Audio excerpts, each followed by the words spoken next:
दोस्तों, uniform civil code इस समय देश में चर्चा का विषय बना हुआ है। राज्यसभा में भी इसे लेकर विधेयक पेश किया गया है, जिसका विपक्ष विरोध कर रहा है और बहुत से मुस्लिम पार्टियों द्वारा भी इसका विरोध हो रहा है। मुस्लिमों का मानना है कि यूनिफॉर्म सिविल कोड लागू होने से उनकी धार्मिक स्वतंत्रता का हनन हो रहा है, लेकिन ऐसा नहीं है। जी हाँ दोस्तों, आइए जानते हैं यूनिफॉर्म सिविल कोड क्या है और इसको लागू होने के बाद क्या क्या चीजें बदल जाएंगी और क्या यूनिफॉर्म सिविल कोड को पहली बार लागू करने की बात हो रही है और इसका विरोध क्यों हो रहा है।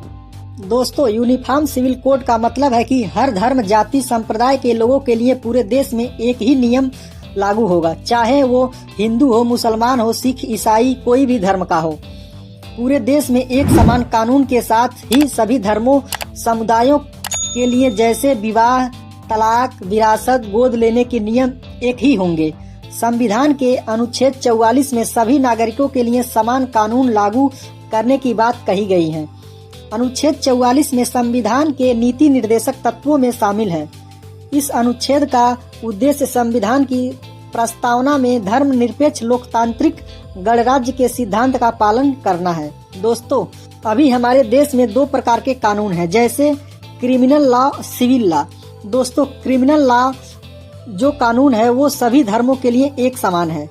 इस कानून के अंतर्गत सारे क्रिमिनल गतिविधियां जैसे चोरी, मर्डर, बलात्कार, ये सारे केस क्रिमिनल लॉ के अंतर्गत आते हैं। ये कानून सभी के लिए एक समान है, लेकिन सिविल लॉ में सभी धर्मों के लिए अलग अलग नियम है। इस कानून के अंतर्गत जैसे संपत्ति, पारिवारिक विवाद, सेटलमेंट, कॉन्ट्रैक्ट विवादों को देखा जाता है। लेकिन वैसे मोटे तौर पर देखा जाए तो सिविल लॉ में भी सभी के लिए एक समान कानून लागू होता है।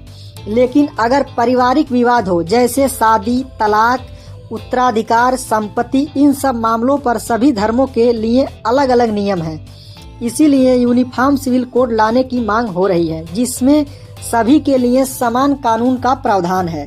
जैसे आप उदाहरण के तौर पर समझिए, जैसे कोई हिंदू, सिख या ईसाई धर्म के लोग सिर्फ एक ही शादी कर सकते हैं। अगर उनको दूसरी शादी करनी है तो पहली शादी के तलाक होने के बाद ही कर सकते हैं। ऐसा नहीं करने पर आपको हिंदू मैरिज एक्ट के तहत 5 से 7 साल तक की सजा का नियम है। लेकिन मुस्लिमों के लिए ऐसा नहीं है। मुसलमान 4 शादियां कर सकता है और जब चाहे तलाक दे सकता है। जैसे हिंदू मैरिज एक्ट में कोई भी हिंदू लड़की 18 साल के पहले शादी नहीं कर सकती। 18 साल से पहले शादी करना कानूनन अपराध है।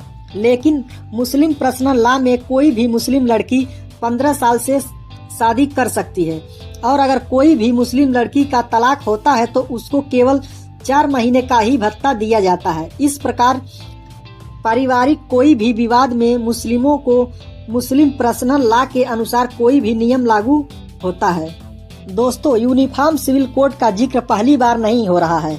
इसका जिक्र सर्वप्रथम 1835 में अंग्रेजों के शासन काल में भी एक रिपोर्ट में किया गया था। इसमें कहा गया था कि अपराधों, सबूतों और ठेके जैसे मुद्दों पर समान कानून लागू करने की जरूरत है। इस रिपोर्ट में हिंदू मुसलमानों के धार्मिक कानूनों से छेड़छाड़ की बात नहीं की गई थी। लेकिन 1941 में हिंदू कानून पर संहिता बनाने के लिए BN राव समिति का गठन किया गया। इस समिति की सिफारिश पर 1956 में हिंदुओं, बौद्धों, जैनियों और सिखों के उत्तराधिकार मामलों को सुलझाने के लिए हिंदू उत्तराधिकार अधिनियम विधेयक को अपनाया गया। लेकिन मुस्लिम, ईसाई और पारसी धर्म के लोगों के लिए अलग कानून रखे गए थे।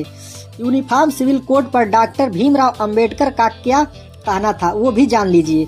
भारतीय संविधान की मसौदा समिति के अध्यक्ष डॉक्टर भीमराव अंबेडकर ने कहा था कि हमारे पास पूरे देश में एक समान और पूर्ण आपराधिक संहिता है। ये दंड संहिता और आपराधिक प्रक्रिया संहिता में शामिल है। साथ ही हमारे पास संपत्ति के हस्तांतरण का कानून है, जो संपत्ति और उससे जुड़े मामलों से संबंधित है और ये पूरे देश में एक समान रूप से लागू है। उन्होंने कहा कि मैं ऐसे कई कानूनों का हवाला दे सकता हूं, जिनसे साबित होगा कि देश में व्यवहारिक रूप से समान नागरिक संहिता है और उनके मूल तत्व समान है और पूरे देश में लागू है। डॉक्टर अंबेडकर का मानना था कि सिविल कानून विवाह और उत्तराधिकार कानून का उल्लंघन करने में सक्षम नहीं है।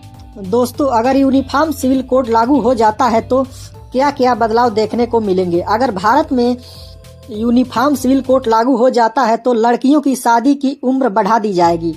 इससे वे कम से कम ग्रेजुएट तक की पढ़ाई पूरी कर सकेंगी। वहीं गांव स्तर तक शादी के पंजीकरण की सुविधा पहुंचाई जाएगी। अगर किसी परिवार का शादी का पंजीकरण नहीं होगा तो उस परिवार को सरकारी सुविधाओं का लाभ नहीं मिलेगा। पति पत्नी को तलाक का समान अधिकार मिलेगा और सारे धर्मों के लिए एक से ज्यादा शादी करने पर पूरी तरह से रोक लगा दी जाएगी। और अगर नौकरी पेशा लड़का की मौत होने पर पत्नी को दिया जाने वाले मुआवजे पर माता पिता के भरण पोषण की जिम्मेदारी भी शामिल होगी। उत्तराधिकार में बेटा और बेटी को समान अधिकार दिया जाएगा और मुस्लिम महिलाओं को बच्चे गोद लेने का अधिकार मिल जाएंगे। उन्हें हलाला और इद्दत से पूरी तरह से छुटकारा मिल जाएगा। दोस्तों, इस कानून का विरोध क्यों हो रहा है? यूनिफॉर्म सिविल कोड का विरोध करने वालों का मत है कि ये सभी धर्मों पर हिंदू कानून थोपने जैसा है, जबकि इसका उद्देश्य साफ तौर पर सभी को समान नजर से देखना और न्याय करना है। कई मुस्लिम धर्म गुरुओं और विशेषज्ञ यूनिफॉर्म सिविल कोड को लागू करने के पक्ष में नहीं है। उनका कहना है कि हर धर्म की अपनी मान्यताएं और आस्थाएं होती हैं, ऐसे में उन्हें नजरअंदाज नहीं किया जा सकता है। एक्टिविस्ट अश्वनी उपाध्याय ने यूनिफॉर्म सिविल कोड लागू कराने को लेकर सुप्रीम कोर्ट में याचिका दायर कर रखी है। उनका कहना है कि देश एक संविधान से चलता है, एक ऐसा संविधान जो सभी धर्मों और संप्रदायों पर एक समान लागू हो।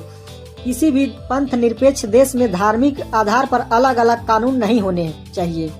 भारत में यूनिफॉर्म सिविल कोड अनिवार्य तौर पर होना चाहिए। दोस्तों, कैसी लगी जानकारी कमेंट में जरूर बताएं और अगर जानकारी अच्छी लगी हो तो वीडियो को लाइक और चैनल पर अगर नए हैं तो चैनल को सब्सक्राइब भी कर लीजिए। धन्यवाद। जय हिंद।